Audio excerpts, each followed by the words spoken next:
Boa tarde para você que está comigo ao vivo, bom dia, boa noite ou boa madrugada, se você está me assistindo depois. Eu sou a professora Juliana e a gente está aqui para continuar nossa aula de operações unitárias. Na aula passada, nós conversamos sobre secagem, processo térmico, então hoje nós iremos continuar, né, dentro desse conteúdo das operações. Para quem, por acaso, professora, abri a aula 3, comecei a ver pela 3. Volte da um. Por quê?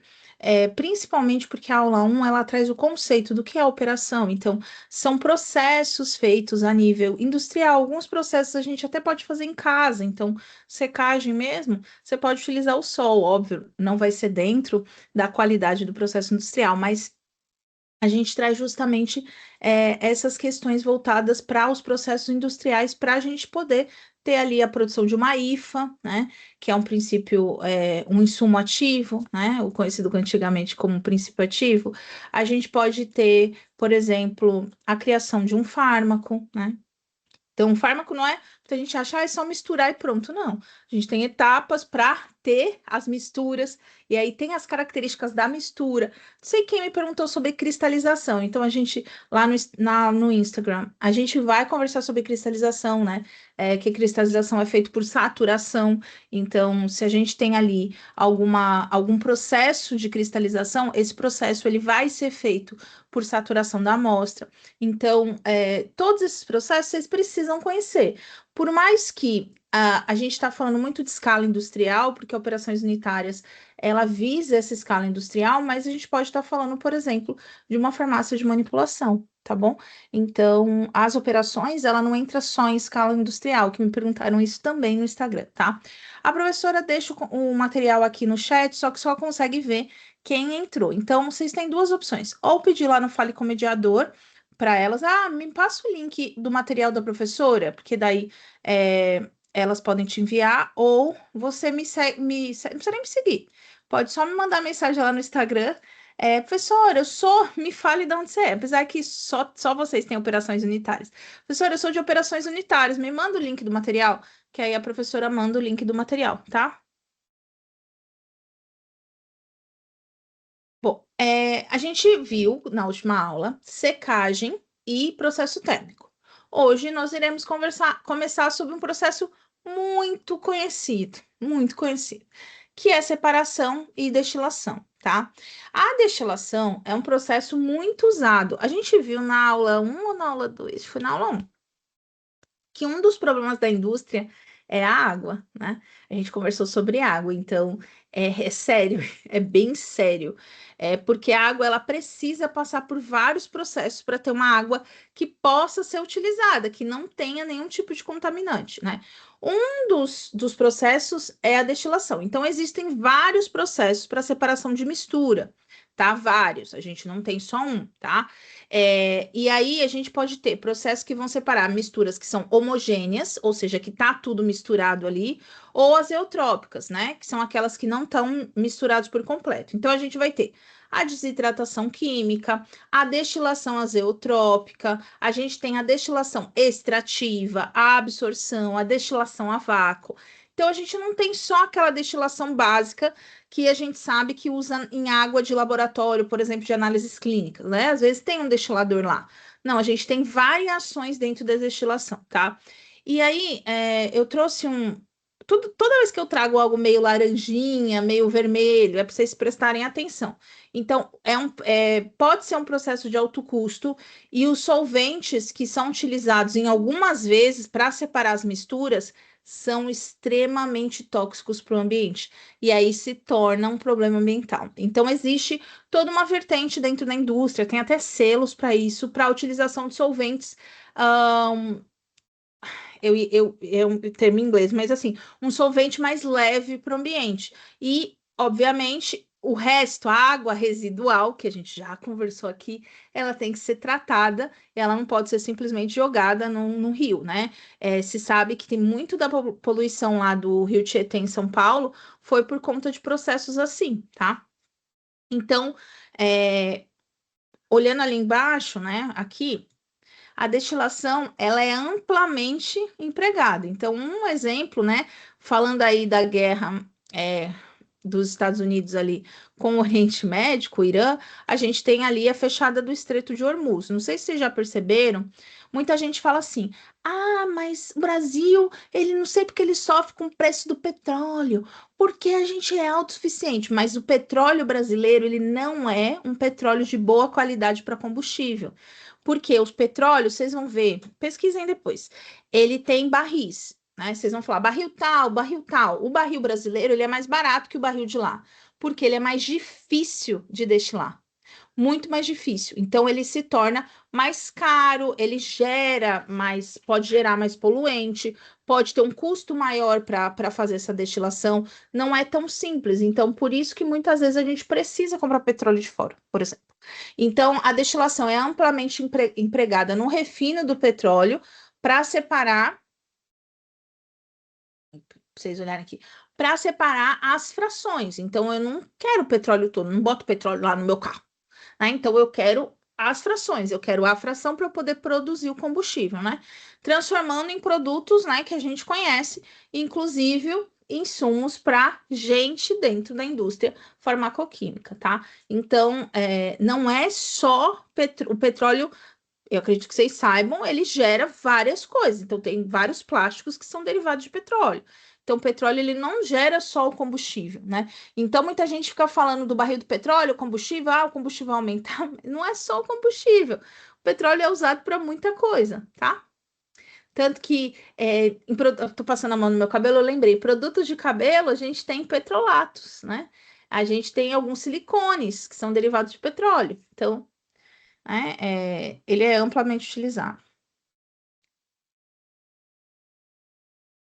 Bom, a destilação, né, ela tem ali, né, alguns principais pontos para se utilizar, né? Então, eu digo que tem alguns principais pontos de aplicabilidade da técnica, da operação, que é recuperação de reagentes e solventes para reciclagem. Então, às vezes, a gente precisa destilar água residual para poder tirar algum reagente ou alguma substância que faz mal para o ambiente para depois eliminar aquela água, tá? Purificação de produtos, então purificação ela é bem conhecida, o processo de destilação, né?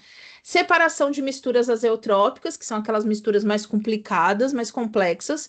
Destilação em lotes, né? Normalmente esses processos são feitos em lotes, a gente já explicou, né? A história da batelada e minimização de resíduos. Então, a destilação, ela visa também minimizar a produção de resíduos dentro do processo, tá? Bom, a destilação, ela é simples, né? O processo, ela possui poucas partes móveis, né? E pode ser simulada em computador. Então, a gente tem como, hoje tem programa, que você simula o processo de destilação e aí você coloca a quantidade de produto que vai entrar e você tem como ter o que vai ter de resíduo. Então, tudo isso é bem importante para a programação dos processos aí de descarte de material, até do processo de purificação, de criação do lote. Então, quando você vai destilar por lote, por batelada, você sabe, ó, eu vou conseguir ter tanto na minha destilação, né? Vou ter tantos lotes, por exemplo, tá? Olha o quadradinho laranja, né? A outra coisa é baixo custo. A destilação ela não é um processo caro, tá? Apesar de vocês estão vendo aí, pode ter vários tubos, né? Ela não é a gente tem equipamentos que fazem isso, tá? Ela não é um processo extremamente caro comparado com outros processos. A professora ainda tá com resquício da gripe, ou eu espirro ou fico tossindo, né? Peraí que tô desfocada aqui. Qual o lado negativo, né? A gente tem um alto custo associado à energia para vaporizar e condensar no processo de destilação, né? Então, acaba tendo um custo, né? Por esse lado, né? Comparado ali com outras técnicas. Então, muitas vezes, a indústria prefere gastar menos energia, né? E ter um equipamento mais caro, porque daí o cálculo é a longo prazo ou a curto prazo, o que eu quero agora, né? Então, muitas vezes o cálculo é por aí, tá? E aí tem, como tudo, né, que a gente viu até agora, vai ter um lado negativo, né? Não é perfeita, não é a melhor técnica do universo, tá? E aí eu trouxe algumas questões das destilações aqui. Ficou pequeno porque a professora queria colocar todos os pontos importantes, tá? E eu vou grifando aqui de verde, tá? Primeiro é a destilação extrativa, né? Eu quero extrair alguma coisa do processo, tá? Então, ela usa um solvente adicional, então eu tenho que usar um agente separador, um agente de separação, algo para eu forçar a separação daquela molécula, tá? E aí, para que a gente usa, tá? Especificamente, para aumentar ou alterar a volatilidade relativa dos componentes. Então, eu preciso tornar os componentes com características voláteis diferentes para eu conseguir destilar e tirar, né, um produto dali, tá? É amplamente aplicada na indústria, tá? E é um método de separação que cada vez mais está sendo muito utilizado, tá? Para que eu uso, eu trouxe aqui, tá? Separação de hidrocarbonetos com ponto de ebulição próximo. Quem tem ponto de. Porque o que acontece? Você começa a ferver, né, no destilador, você aumenta a temperatura. Lembra que o destilador, né, a destilação, você vai condensar depois, você evapora e condensa. E aí o que acontece? Você precisa que a volatilidade, ou seja, a temperatura base para aquilo começar, né, a virar vapor, né, para depois condensar, mas virar vapor, ela tem que ser diferente entre os produtos. Então, se eu tenho uma volatilidade, como por exemplo, o butano e o hexano, que são próximos, os dois vão juntos, então eles não se separam. Então, o que a gente faz? A gente adiciona um produto que se liga ao butano, por exemplo, que aumenta a volatilidade dele. Então, ele vai estar numa temperatura, ele vai começar a entrar em vapor e daí o outro vai entrar depois. E aí a gente consegue fazer essa mudança, né, de local em que aquele produto vai ficar depois, porque você, na verdade, você vai liberar, né, a gente vai ter ali, vai ter a evaporação, e aí você vai pegando aquele evaporado para condensar em locais diferentes, né, porque também se você condensar no mesmo tubo, né, vai todo mundo misturar de novo, tá? Misturas azeotrópicas, né? Então, eu não expliquei até agora, mas a mistura azeotrópica é uma mistura que todo mundo conhece, álcool e água, por exemplo, né? Acetona e metanol, né? Então, você pode colocar ali, né? O álcool e água, né? Então, você vai ver que no começo coloca um pouco de água e um pouco de álcool. Você vai ver que forma como se fosse uma onda, né? Você vê que elas estão em processos de densidade, inclusive, diferente, né? E aí, depois tem a mistura. Ácido acético e água, acetona e metanol. Isso aqui eu não quero que vocês fazem, não. Isso aqui também dá para fazer com vinagre, tá? E o solvente não precisa ser vaporizado no processo. Então, ele só muda a volatilidade, mas eu não vaporizo ele, tá? São solventes específicos. Ah, professora, quais solventes? Quando vocês forem trabalhar com isso, quem for, vai depender do produto que você quer vaporizar, né? Então, tem uma gama enorme de solventes que pode ser utilizado e ele é totalmente dependente do que eu quero separar, ok?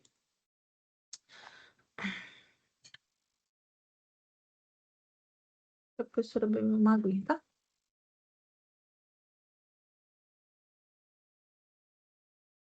Vamos lá.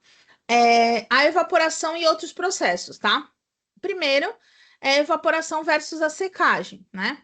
Então, na evaporação, o resíduo é líquido, né? Às vezes viscoso, não sólido. Então, a secagem, a gente vai ter como produto um resíduo sólido. Eu não vou secar a água, né? Eu não vou secar um produto que é líquido. Então, no final da evaporação, eu sempre vou ter um resíduo líquido ou viscoso, né? Um pouco mais como se fosse um óleo, por exemplo. A destilação, né? A evaporação versus a destilação. O vapor gerado é geralmente um único componente, sem ser fracionado, tá? Então a gente consegue fracionar isso nos processos de evaporação. E a cristalização é a ênfase da cristalização, que a professora até disse, é justamente a gente ter a formação de cristais através de saturação daquela fórmula. Então, a gente vai ter a concentração da solução aqui, né, da mistura que eu quero, ok? Então, aqui eu concentro um soluto, tá? Bom, no processo, lembrando que a gente está falando da destilação aqui, tá? Extrativo. Vou continuar aqui, para vocês não confundirem. A evaporação, ela gera 50% de economia de energia, né? Porque a redução, a gente vai ter uma redução no consumo ao adicionar um segundo efeito ao vaporizador de um efeito único, né? Outra questão aqui, né? A gente tem consumo com 3 efeitos. Adicionando mais de um efeito, o consumo cai para 33%, né? E o máximo que a gente consegue de efeito dentro da evaporação são 7, né? Então, normalmente eu não conheço, pode ser que tenha já, nenhum equipamento que consegue mais de 7, tá? E aí, quando passa de 7, a gente vai ter, né, um custo do equipamento, ele vai superar a economia de energia, daí não vale a pena, tá? A evaporação, ela é usada para obter produto concentrado, tá? E também, muitas vezes, melhorar a estabilidade. Mas o principal ponto aqui é para obter produto concentrado. Então, a gente tem grande concentração de um produto em uma fórmula. Você evapora aquele produto concentrado e você consegue tirar ele de lá, ok? Bom, a gente vai ter na evaporação, né, o que a gente chama, estava falando dos efeitos, vou explicar agora. Efeito único e efeito múltiplo, tá? Os evaporadores de efeito múltiplo, eles têm até 7 estágios, ou 7 efeitos, tá? Se usa os dois nomes. Reduzem drasticamente o consumo de energia, tá? Então, até 7 efeitos vale a pena. Depois disso, não vale, tá? Então, por exemplo, quando eu tenho 2 efeitos, a gente vai ter 50% de consumo de energia que o original. 3 efeitos, 33%, tá? Então, a gente consegue ter ali um ganho maior quando. Ah, professora, então é melhor fazer 5 efeitos, 6 efeitos. Mas o problema é, obviamente, você ter a necessidade disso, né? Que é um pouco raro, assim, se a gente for pensar de médio a pequeno porte, né? E também o custo do equipamento que faça os 7 efeitos, tá? Daí veja o que seria o efeito. Presta atenção, tá? Presta atenção, que aqui eu descrevi para vocês terem isso em mente, tá? No primeiro efeito, o vapor vai aquecer, né? O vapor da caldeira. É o que pode escrever no chat. O vapor da caldeira, ela vai aquecer a solução, então vai ter lá um aquecedor, a gente vai ter, e aí eu vou evaporar, né? Vou ter a evaporação de solvente. Então, o que acontece? A gente vai evaporar o que está diluindo ali, eu vou manter o soluto dentro daquela mistura. Isso é um efeito, tá? O vapor produzido nessa evaporação não é descartado, ele é usado como fonte de calor. Então, o que acontece? Por que eu economizo energia? Porque eu esquentei do nada a caldeira, zero. Então, eu usei lá energia para esquentar a caldeira, ela esquentou. Eu vaporizei, né? E a gente ficou lá com o concentrado que eu queria, o soluto, certo? O meu solvente vaporizou.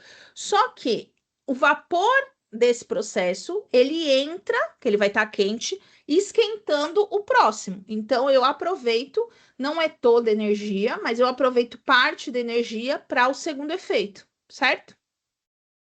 E aí, no segundo efeito, a gente tem uma característica aqui. A pressão é menor, né? Então, o líquido, ele ferve a uma temperatura mais baixa, permitindo que o vapor do primeiro efeito ainda tenha energia suficiente para aquecer o sistema. Então, veja, a gente aqui tem no segundo efeito, a gente tem um processo mais lento, tá? E aí, o que está no segundo efeito, o vapor, eu vou vaporizar, vai demorar mais, mas eu jogo esse vapor no terceiro efeito. E aí, depois no quarto, no quinto, até eu chegar a 7 efeitos. Professora, por que não faz mais, então, né? Primeiro tem o custo do equipamento, né? Que é das caldeiras. E segundo, minha gente, a gente não faz mais única e exclusivamente porque a gente vai ter alteração da pressão. E aí eu precisaria esquentar e colocar muita energia, por exemplo, na sétima caldeira. E aí não vale a pena eu iniciar o processo de novo, entendeu? Bom, algumas características quando eu vou usar mais de um efeito, de efeito múltiplo, tá? cada estágio, a pressão precisa ter pressão e temperaturas menores que o interior. Então, se eu comecei com o ponto de ebulição no primeiro efeito é 100, no segundo efeito tem que ser menor. E assim sucessivamente. Outra questão, a pressão, como a professora disse, vai diminuindo. Então, no final, tudo diminui. Então, eu vou ter aqui, né, o efeito, e aí vai diminuindo, ok? Vai cada vez mais diminuindo até que eu tenha uma temperatura e uma pressão tão baixa que eu preciso iniciar o processo de novo, tá? Então, se a gente adicionar muito efeito, a diferença de temperatura entre os efeitos fica muito pequena e a transferência de calor diminui, né? Como a professora já disse. Na prática, raramente se utiliza 6 ou 7 efeitos, né? O ganho energético deixa de compensar o custo e a complexidade do sistema. Então, normalmente, minha gente, é 4, 5 no máximo, tá? E aí, isso falando em indústrias de maior porte, tá?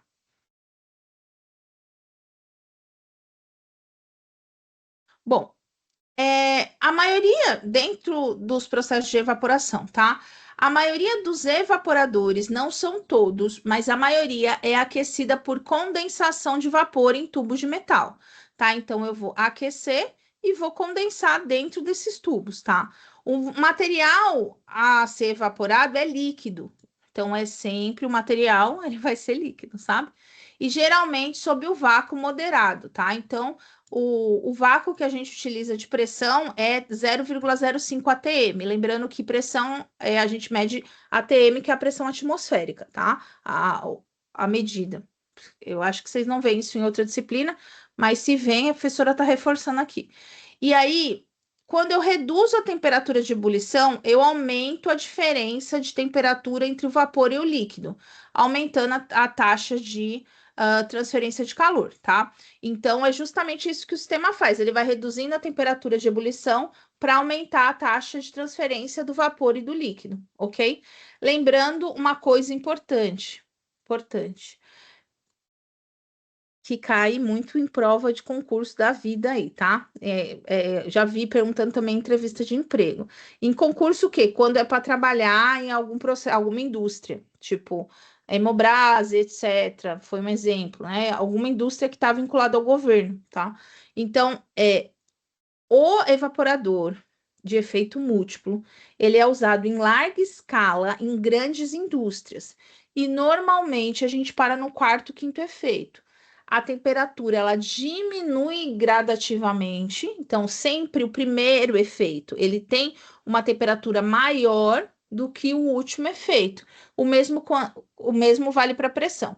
Outra coisa importante, não é uma diminuição brusca de temperatura. Exemplo, eu estou em 100, vou para 50. Não, eu estou em 100, vou para 92, 90 e assim sucessivamente, porque senão a gente não ferve nada, né? Eu não consigo evaporar nada, ebulir nada em 30 graus, tá? Então, isso também é levado em consideração. E lembrando que eu estou usando 100 aqui, tá? Mas pode ter pontos de ebulições maiores.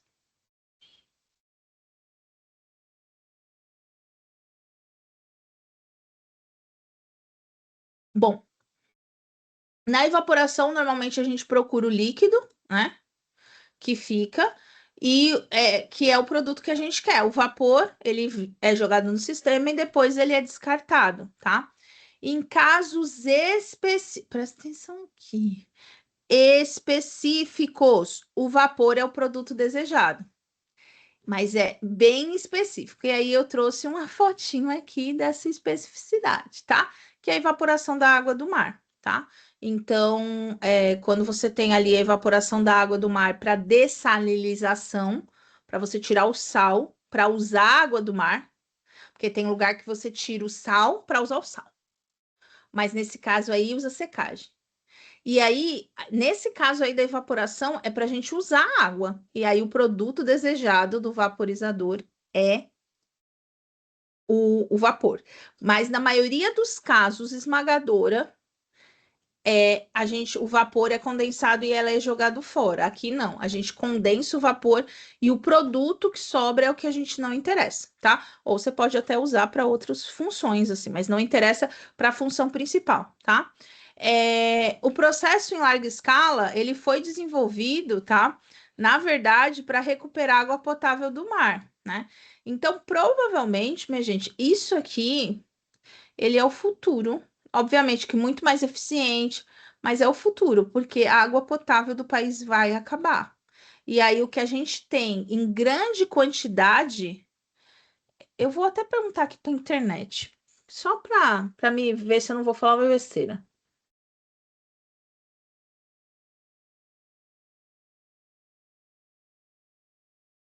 Só a professora vai perguntar aqui só para eu não falar besteira.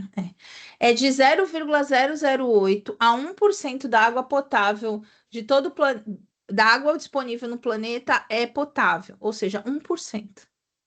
1%, né? E a maioria dessa água, né, se a gente for considerar, desse tanto de água que a gente tem no planeta, 3% é doce, tá? O resto é salgado.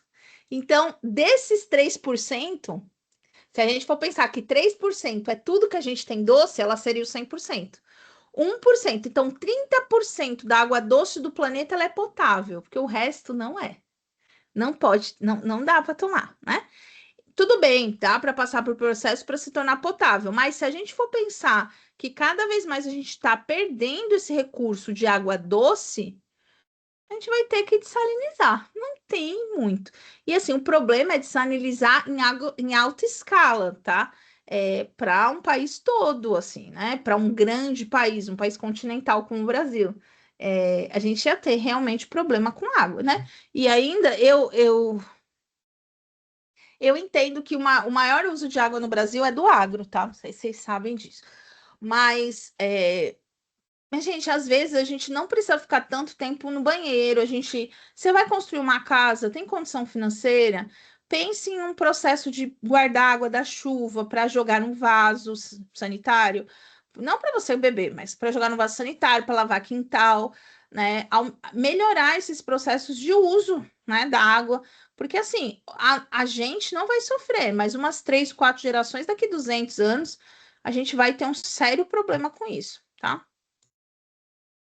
Bom, o equipamento, né, de evaporação. A gente vai ter os túbulos, né, as superfícies tubulares, que eu coloquei aqui características de cada um, tá? Então a gente vai ter os túbulos, as bobinas e jaquetas, o contato direto e energia, né, solar. Então, os tubos, quando a gente tem superfícies tubulares, é o meio, né, de aquecimento separado do líquido por superfícies tubulares. Então, a gente usa um tubo que vai separar o meio de aquecimento. Bobinas e jaquetas é um meio de aquecimento confinado em bobinas, né? Ou em paredes duplas. Bastante utilizado, tá? Contato direto é o meio de aquecimento por um fluido, né? Com um fluido de evaporação. Então, a gente tem ali um contato direto. E energia solar, como é amplamente utilizado, na verdade, amplamente preconizado hoje em dia nesses grandes congressos, que as indústrias que estão em locais que têm muita energia solar que use energia solar. Então, a gente vai ter ali, né, a radiação solar usando, né, só que ela depende de condições meteorológicas, né? Então, o sal mesmo, essa daqui, ó, essa indústria aqui, ela tem receptores de energia solar. E se a gente for parar para pensar, eu sei que em muitos locais no Brasil tem problemas meteorológicos, assim, não faz sol o ano todo, né? Mas é a radiação UV, não é o sol propriamente dito.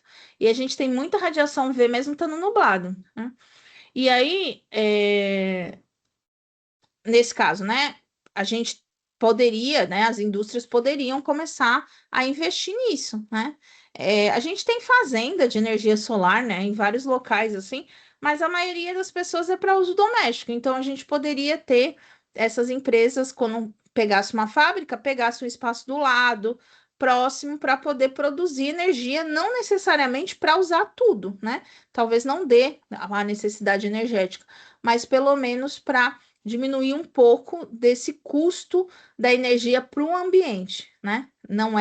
Não estou falando aqui de custo de dinheiro. O intuito da energia solar, minha gente, não é dinheiro, porque a energia solar ela é difícil de implementar. A longo prazo, financeiramente, ela vale a pena.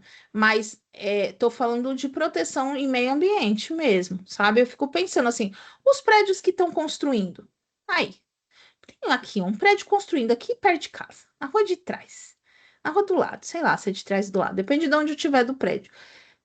Será que eles lá em cima vão ter energia solar?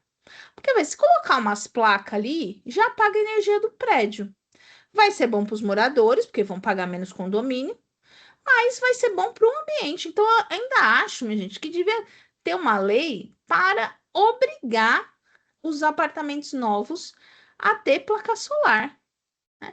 Porque a gente diminuiria o custo para aquelas pessoas, o que é ótimo, mas a gente teria um melhor custo no ambiente. Tipo, as universidades federais, todas elas deviam ter placa solar. Talvez não desse para segurar todos os ar-condicionado, mas pelo menos melhoraria, tá? Consegui seguir aqui. Bom, saímos ali, destilação, evaporação, vamos para a técnica de irradiação, tá? A técnica de radiação a gente usa muito ela para destruir micro-organismo patogênico, tá?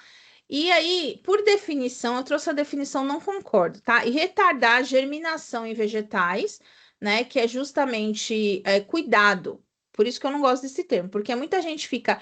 Germinação tem a ver com germe? Não é. Germinação em vegetais é, por exemplo, tem a batata lá.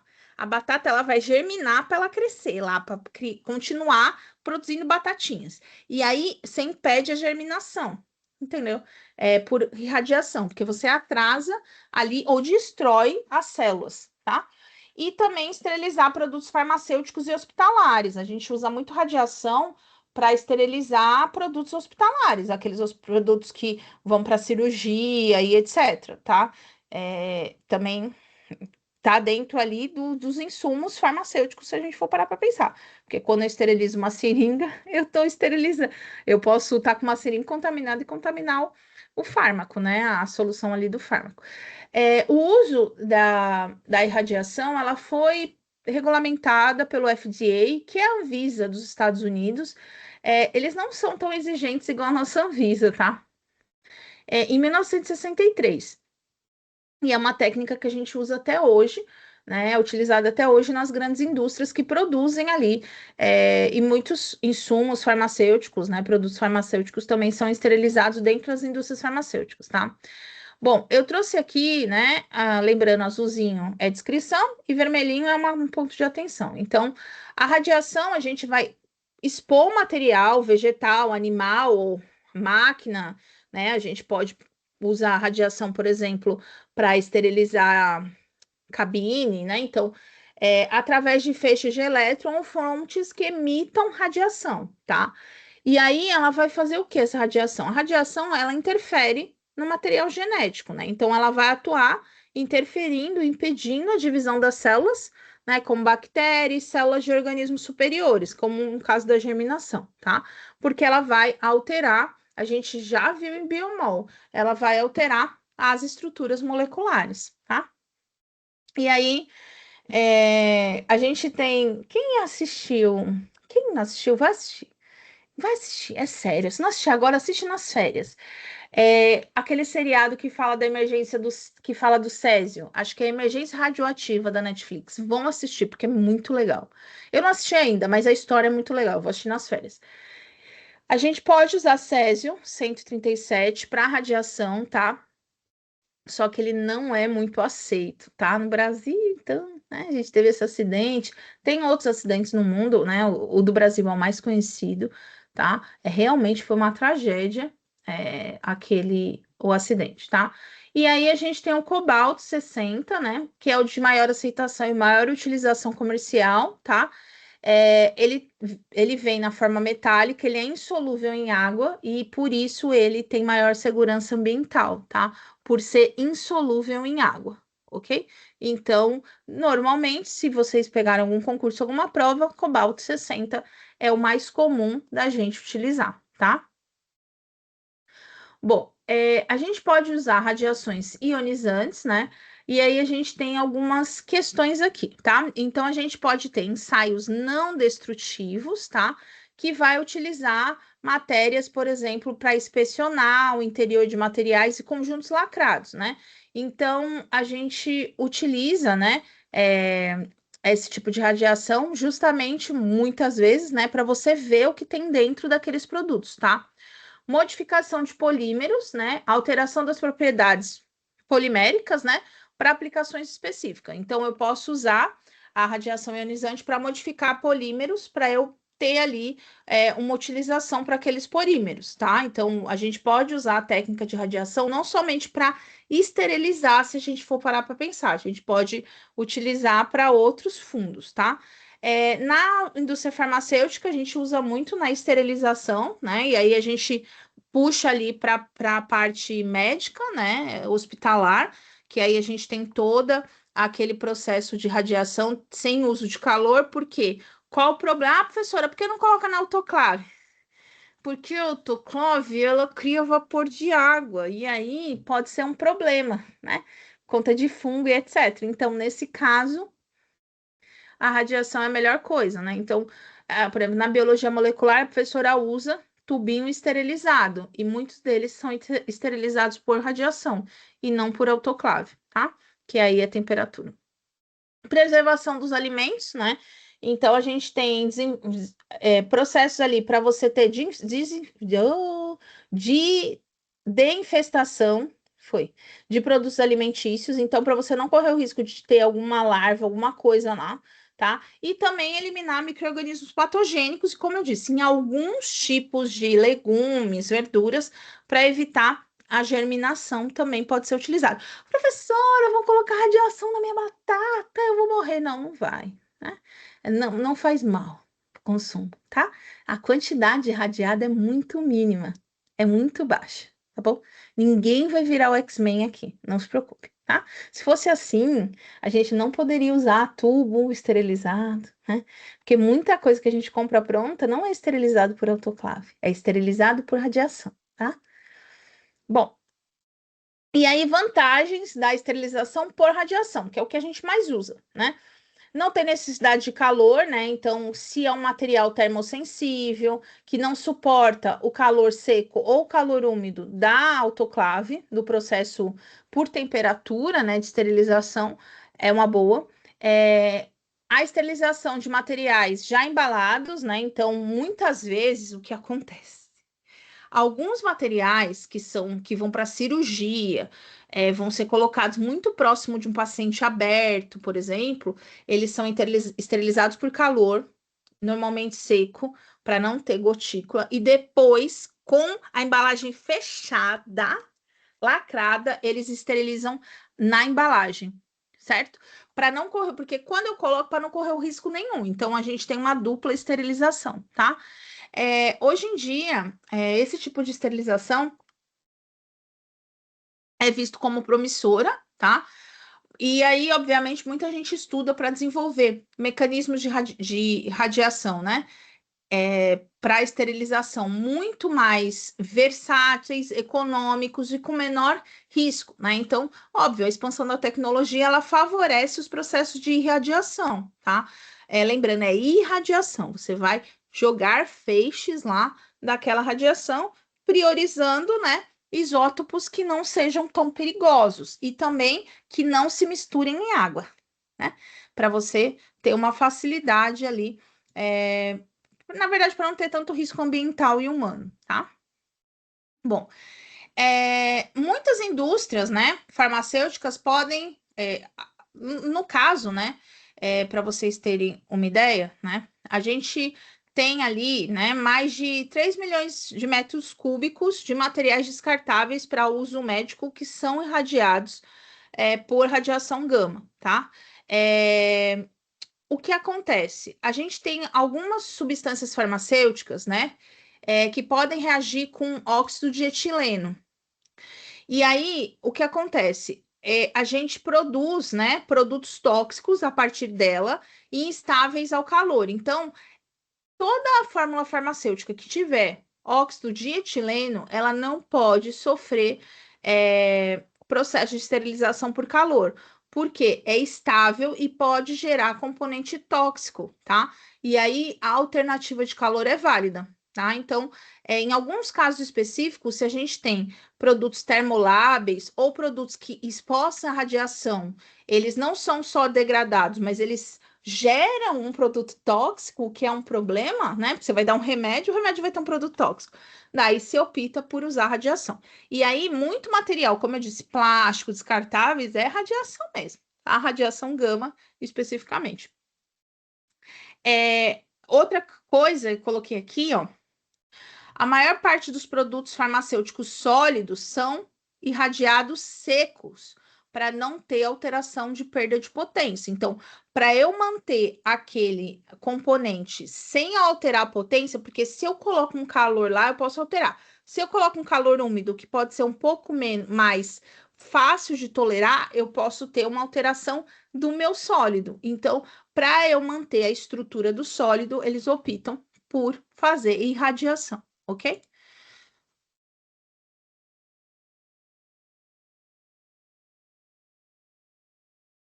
Bom, aqui eu trouxe, né, o que normalmente pode ser irradiado, tá? Então, preparações injetáveis que você fornece seca, né? Então, são liofilizadas normalmente. Aí normalmente a pessoa puxa de um soluto, de um solvente, mistura lá, mexe para depois puxar, tá? Ou seja, elas são reconstituídas somente na hora. Curiosidade aqui, não tem nada a ver com a disciplina. O que é liofilizado, minha gente, normalmente são estruturas que, quando elas estão diluídas, elas não são tão estáveis no transporte, temperatura, então elas sofrem com isso e a molécula se degrada. Então, por isso se liofiliza, porque e se mantém um tempo de vida também, porque se aumenta o prazo de validade do uso da droga, né? Então, se liofiliza, tá? E aí, tá pó. Eu vou colocar calor no pó, úmido, por exemplo, você vai começar uma diluição, né? Então, nesse caso, se irradia, né? Solução aquosa, né? De certos eletrólitos que podem ser instáveis ao calor, antibióticos e esteroides, né? Em pó. Então, tudo que normalmente é em pó, que vai ser ressuspendido, né? Ou reconstituído, que é o nome certo, você faz irradiação, né? Alguns urgentes oftalmológicos, né? Preparações que vão ser usados em processos oftalmológicos, cirurgias, eles têm ali um processo de esterilização por radiação e enzimas, né? As enzimas elas são bastante irradiadas para serem utilizadas, né?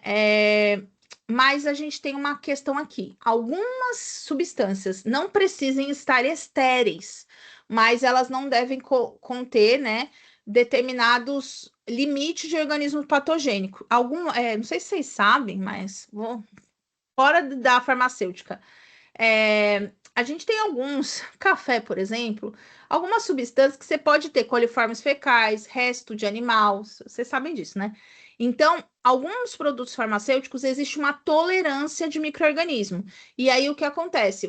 Ele não precisa ser estéreo. E aí você irradia num nível X, né? Só para você manter, garantir que está dentro dessa tolerância, né? Então, professora, faz mal? Não, porque normalmente são utilizados para procedimentos mais simples, né? Você não vai utilizar um procedimento que ele tá dentro dessa questão, ou seja, ele não é estéril em um campo cirúrgico. Não, certo? Bom, regras para irradiação, né? Dentro da indústria farmacêutica. Primeiro, eu preciso determinar as mudanças que a radiação ela altera a molécula, ela pode formar polímero, por exemplo. Então, eu preciso verificar a dose máxima que eu posso ir, a dose mínima. Então, eu preciso ver. Outra coisa, tem que ver a estabilidade do produto e adjuvante, ou seja, tudo que está dentro daquela forma, eu preciso ver se ela vai ficar estável na irradiação. Óbvio, minha gente, que o que a gente irradia hoje, ele é super estudado. Ah, professor, eu descobri um fármaco novo. Ele vai ser estudado se ele pode ser irradiado e se ele pode, com o que ele pode, né? Porque a gente tem mais de uma opção. Normalmente a gente aplica em produtos secos, sólidos, né? Ou que tem atmosfera inerte, né? Normalmente a gente não aplica irradiação em líquido, tá? Cada sistema de radiação ele precisa ser rigorosamente examinado e a irradiação deve ser aplicada, né, numa atmosfera inerte, né? Ou seja, eu não posso ter uma atmosfera ativa para eu minimizar ali o processo da irradiação, né? Para eu melhorar, na verdade, tá? Algumas questões, tá? Drogas vegetais normalmente apresentam elevada carga microbiana, daí a gente chama isso de saprófita ou patogênica, tá? Proveniente do solo, da água, do ar, além de contaminações, tá? Durante a colheita ou processamento. Então, drogas que vêm de uma origem vegetal. Qual é a solução? A irradiação gama, ela pode ser uma alternativa ao uso do óxido de etilênio, tá? O óxido de etilênio, ele é um pouco restrito na indústria farmacêutica, por quê? Ele tem característica carcinogênica, mutagênica, tá? E aí, o que acontece? Se eu não tenho presença ali, né? A gente pode usar radiação gama, que é aplicável na ausência de água e temperatura elevada. Então, se eu não posso ter água nem temperatura elevada, a gente é uma boa opção, tá? Então, por isso que usa bastante. Tem muitas pessoas que usam radiação e radiação gama para derivados de canabidioide, tá? Os canabidioides, por exemplo. Finalizamos aqui. Vamos agora às nossas questões, tá? Primeira, lembrando que todas as nossas questões elas seguem, né, uma resposta logo em seguida, tá? Então sempre a gente tem perguntas e respostas, tá?